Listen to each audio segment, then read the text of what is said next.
Hey guys, let's get more news about Steelers, but first, don't forget to subscribe and leave your like. Cole Holcomb not worried at all about return from knee injury. I know I'll come back. Battling through injury and adversity is nothing new for Pittsburgh Steelers linebacker Cole Holcomb. Through his first 5 NFL seasons, Holcomb has dealt with multiple injuries, including a knee injury in 2023 and a foot injury that ended his 2022 season in Washington. Now, he's battling back from yet another injury, this one suffered in Week 9 of the 2023 season against the Tennessee Titans. "I've dealt with injuries before," Holcomb said to the Post-Gazette's Brian Batko during OTAs. "I'm not at all worried or anything like that. I know I'll come back, and I'll play football." This process, though it is a grind, is nothing new for Holcomb. From a recovery standpoint with injuries in the NFL, Holcomb has been there, done that. This is just another step in his career path. While he might not be worried and believes he'll return to play football again, the Steelers, at least based on the moves they made this offseason at the position, are not as convinced.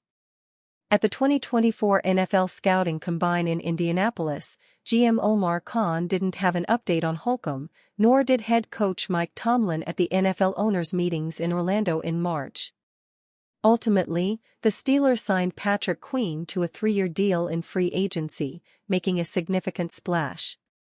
Then they took advantage of North Carolina State's Peyton Wilson falling in the draft due to, ironically, medical concerns.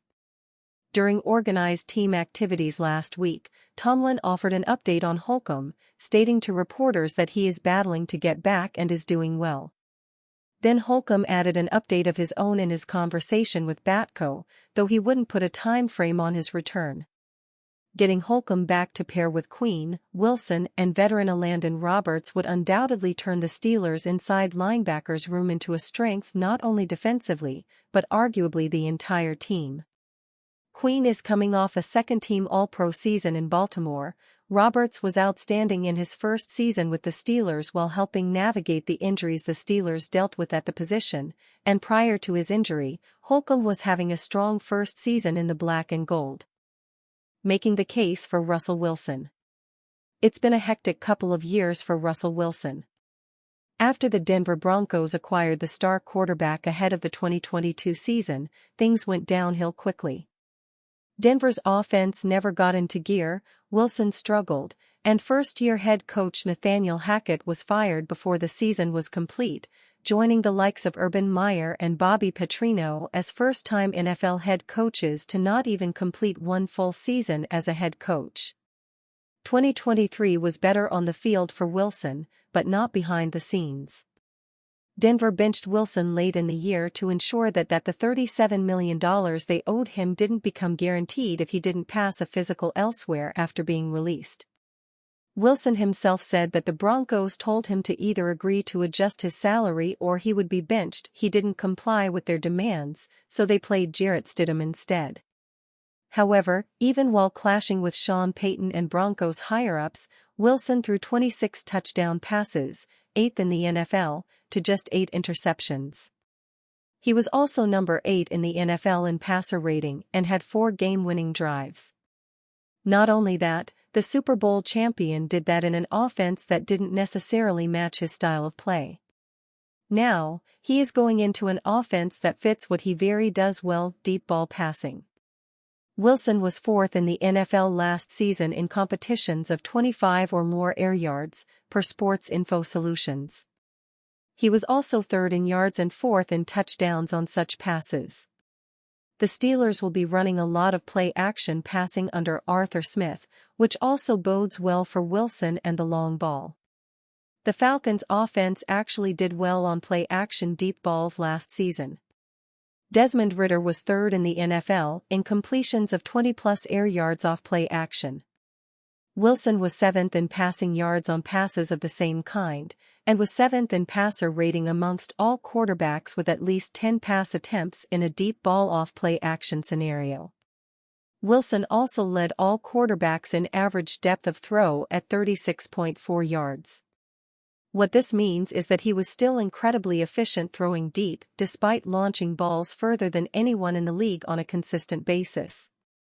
Another factor that will really benefit Wilson is throwing while his feet are planted rather than trying to run around and try too much. When he threw on planted feet in 2023, he had the fourth highest catchable pass percentage in the NFL of all quarterbacks with at least 100 attempts. His passer rating while throwing on planted feet was also fourth in the league. The Steelers' offensive line is going to keep Wilson clean and give him the time to let it fly. In an offense that will play to his strengths, Wilson won't only stay afloat, he can thrive and make things happen. Now, this isn't me saying that Russ is going to turn the clock back to 2020 and throw 40 touchdowns. However, I am saying that in this offense, he can be exactly what the Steelers need him to be: a competent quarterback. Last year, the Steelers were driven off course by awful quarterback play and had to rely on fast and furious type of luck to even get into the playoffs. Wilson is more than capable of keeping them on the road and maybe, just maybe, helping them end the long playoff win drought.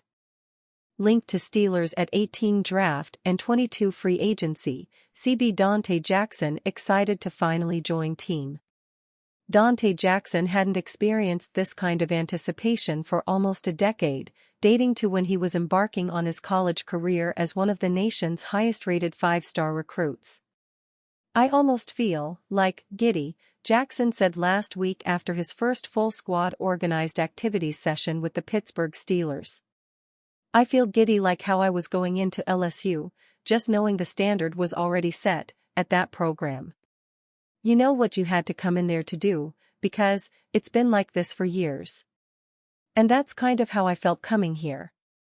I'm excited, giddy like a little kid, because the here standard is set. You come in here, you've got to swim with sharks, man. And I like to think I am a shark." Jackson, a 7-year veteran cornerback, doesn't need to be the alpha predator on this defense.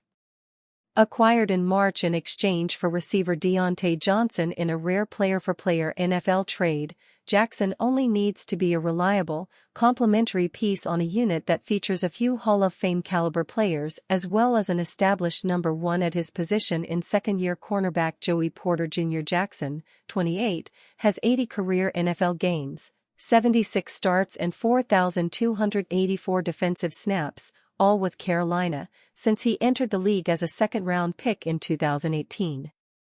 "Just knowing that I was coming here to be part of something that was always already up and running and that was already dominant and that I could come in and just come out rolling, that's exciting," Jackson said. Jackson tied for the fastest time in the 40-yard dash at the 2018 NFL Combine, and he had 14 interceptions over his first 63 games. But, just 8 months after signing a 3-year, $35 million contract extension in March 2022, Jackson suffered a torn Achilles tendon that ended his 5th NFL season. In his only action that followed, last season, Jackson did not have an interception and was credited with just 5 passes defended over 16 games for the 2-15 Panthers. "I play corner, so the spotlight is always on that position, no matter if you're a big name or you are just a solid guy who's been out there making plays," Jackson said. "And I like to think I was always a solid guy who was out there making plays. It's just not in front of the right eyes. So this is an opportunity to go out there and show what I have been doing my whole career, and that's making plays. Flying around. Being an impact player. That's my mindset right now, just to come in and fly around and be a difference maker." Jackson is in the early stages of a partnership with Porter, who, as a rookie last season, played more on the left side of the defense. Jackson has tended to play more on the right throughout his career. "I don't care where I play, left or right," Porter said. "Whoever I'm guarding, I don't care where I go." D-Jack feels the same way. "We are just taking turns right now." Jackson called the pairing with Porter a match made in heaven. "I love that he might as well be a football. He loves the game so much," Jackson said. "Me and him talk all the time, just bouncing ideas off each other." "And you fan?" What do you think of the situation of Donte Jackson? Leave your opinion in the comments.